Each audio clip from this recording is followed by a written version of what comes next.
Bonjour, bienvenue au Grand Véfour, je suis Guy Martin. Aujourd'hui je vous propose une terrine de foie gras au pamplemousse, pommes et poires, toute épice. Pour cette recette, vous avez besoin d'un lobe de foie gras, de la meilleure provenance, un foie gras de canard. Bien sûr, une fois que la terrine est dénervée, il faut la poêler. Pendant que ma poêle chauffe, je vais mélanger le poivre, le sel et le sucre. Cet assaisonnement va être la base du relief du foie gras.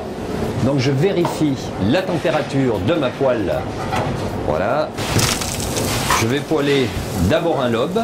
Je vais assaisonner du mélange, donc sel, poivre, prise de sucre. Pour lui donner une belle coloration, je vais bien happer ce foie gras avec cette graisse. Voilà, là, il est prêt. Je vais le réserver afin que la graisse s'égoutte. Je vais renouveler l'opération pour le deuxième lobe. Donc de nouveau faire chauffer ma poêle. Une fois que ma poêle sera chaude, je vais disposer le foie gras et ensuite l'assaisonner.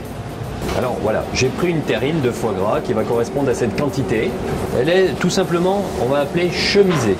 De façon qu'une fois que la terrine est cuite, il m'est plus facile de désolidariser le foie gras de cette terrine. Voilà, je vais prendre le plus gros lobe, le disposer dans la terrine en pressant. Cette terrine ne va plus être cuite. C'est l'effet du poêlage qui fait que le foie gras va être cuit. Et je vais réserver cette terrine de foie gras au réfrigérateur. Maintenant, je vais préparer mon chutney. Le chutney, c'est tout simplement un confit de fruits.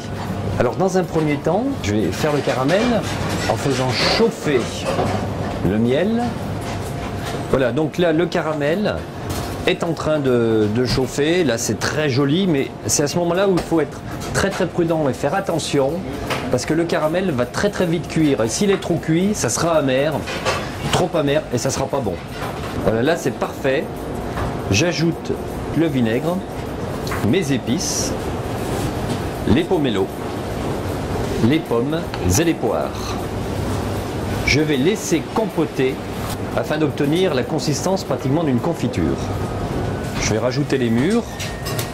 Après 4-5 minutes, on obtient ce mélange de fruits.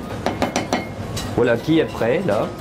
Et maintenant, je vais égoutter cette préparation afin d'obtenir un tout petit peu de jus. Donc ce confit de fruits, vous pouvez le faire 2 jours avant, la terrine quelques jours avant. Le jour J, vous n'aurez plus qu'à couper la terrine et à disposer dans l'assiette avec le confit. Je ressors le foie gras du réfrigérateur. Alors mon papier est bien utile.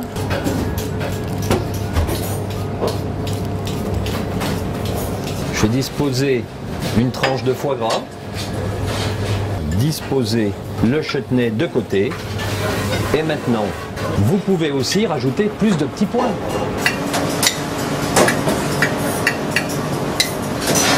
Pour ce foie gras, j'ai utilisé bien sûr un foie gras des Landes, un bon foie gras de canard des Landes, un bon foie gras du Sud-Ouest.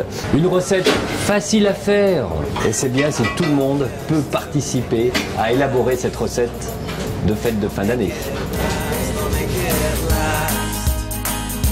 Whatever it takes, I'll